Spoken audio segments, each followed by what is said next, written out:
Hi, I'm Lauren Gleason, registered dietitian and board certified specialist in kidney nutrition. And in this video, I'm going to talk to you about sodium, its effect on kidney stones, and what the recommendations are for people who make kidney stones. So how does sodium affect your risk of developing kidney stones? Why is it so important for people with kidney stones to cut back on their sodium intake? And the primary reason for cutting back on sodium is that high sodium intake causes your kidneys to filter extra calcium into your urine. When the kidneys filter out sodium, they take some calcium with them. So if you are a calcium-based stone former, then you know that having too much calcium in your urine is a big risk factor for making stones. One of the most effective ways to stop making calcium-based stones is to lower the amount of calcium that's in your urine. And to lower the amount of calcium, we have to eat the right amount of sodium. And for most people, this is going to mean eating less sodium. So what is the right amount of sodium? So the dietary guidelines for Americans recommend less than 2,300 milligrams of sodium per day, which is in line with what we recommend for stone prevention. The average sodium intake for Americans currently is a little over 4,000 milligrams per day for men and a little under 3,000 milligrams a day for women. Less than 21% of adults in the US eat 2,300 milligrams of sodium or less per day. So the vast majority of people have some room for improvement. If you want to get an idea of how much sodium you eat per day, I would start by looking at your 24-hour urine test. So your 24-hour urine test is going to list out your urine result in millimoles per liter, and the reference range, okay, come here, buddy. Oh, sorry, cat wants to join.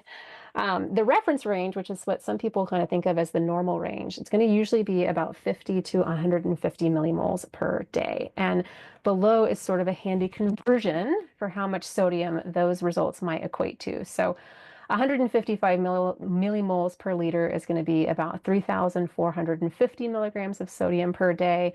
If you go down to 100 millimoles, that's going to be 2,300 milligrams of sodium per day. And then all the way down to 50 millimoles, which is 1,150 milligrams of sodium per day. So you can see that 100 millimoles here lines up with that recommended daily allowance that I was just talking about, which is what most Americans should be aiming for when it comes to your sodium intake, so that 2,300 milligrams.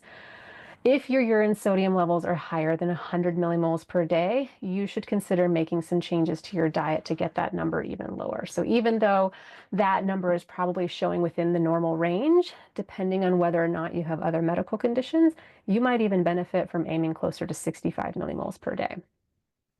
Now you might be thinking, but I've had my lab work done, my blood levels of sodium are normal. Doesn't that mean that I'm getting the right amount of sodium? And unfortunately, it doesn't. So sodium is a mineral that plays a really big role in a lot of different functions in your body. So it's involved in muscle contractions like your heartbeat, the functioning of your nerves. Sodium's involved in balancing out metabolic acidosis. It plays a role in maintaining your blood pressure. It plays a big role in managing fluids in your body.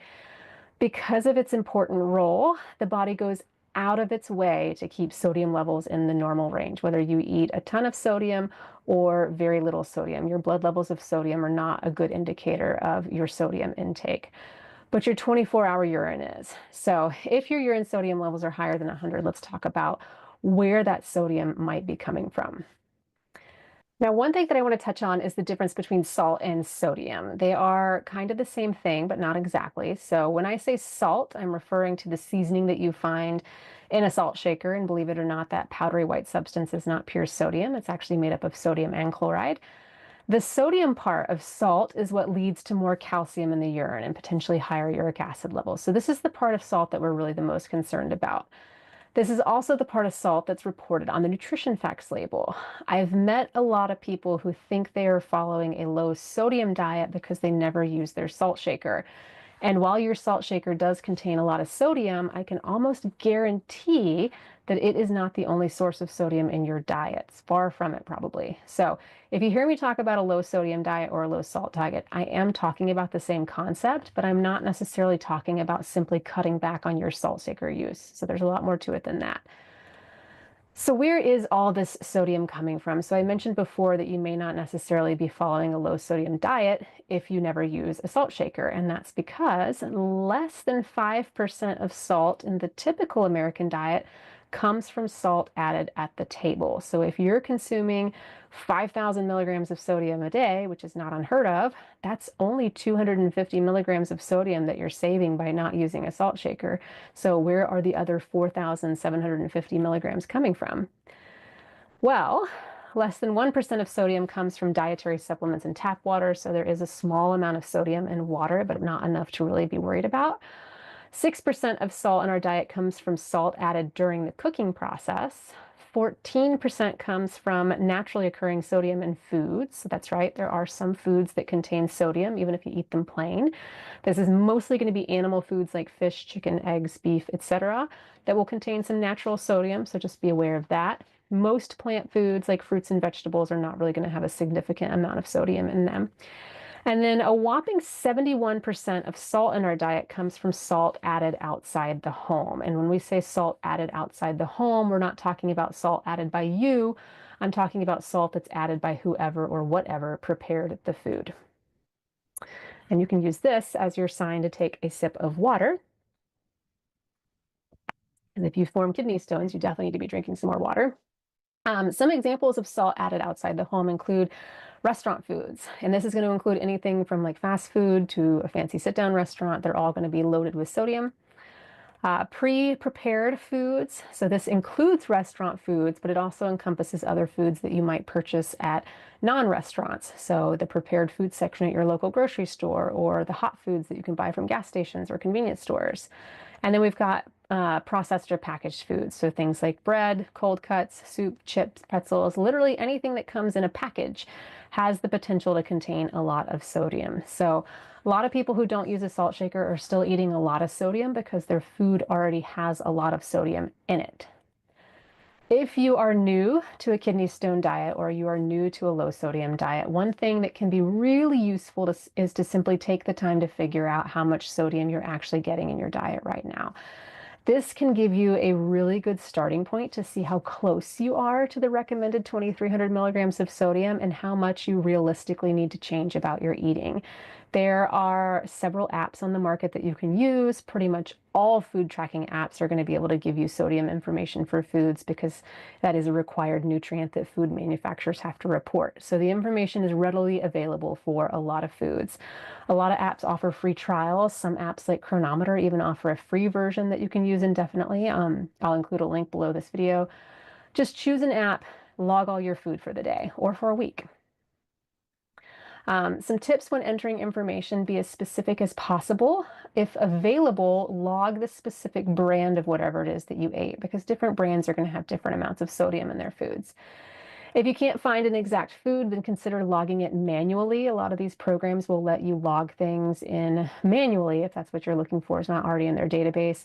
It's tedious, but again, getting an accurate picture of what you're eating is really going to be very, very helpful.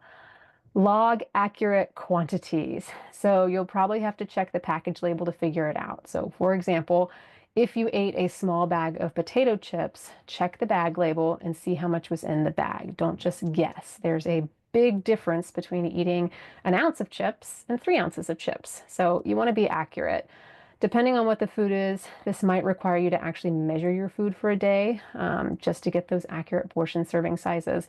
I personally love using a food scale to measure things because then I don't have to get a bunch of measuring spoons and cups dirty. I can just put the plate on the scale and measure things right as I add them to the plate. And you can find a food scale for less than $15 on Amazon. They're quite cheap. They make measuring things so much simpler. Lastly, log in real time. You know, if you wait till the end of the day, you're probably not going to remember everything that you ate, how much you ate. You're going to forget something, which is going to make your sodium intake look lower than it is. So again, we want an accurate picture of where we're starting. Once you have that accurate picture, or that accurate starting point, you can start using some of the strategies I'll discuss in other videos to start cutting back on sodium. If you've got more questions about calcium oxalate stones, feel free to leave a comment. I do read the comments. I use them to help determine what videos to post. If you found this video helpful, I'd love it if you give it a thumbs up. And then if you want to learn more about kidney stone prevention or get recipes designed for kidney stone prevention, you can sign up for my free newsletter. There should be like a pop-up on the screen inviting you to sign up, or I'll also put a link in the description of this video. Can't wait to hear from you.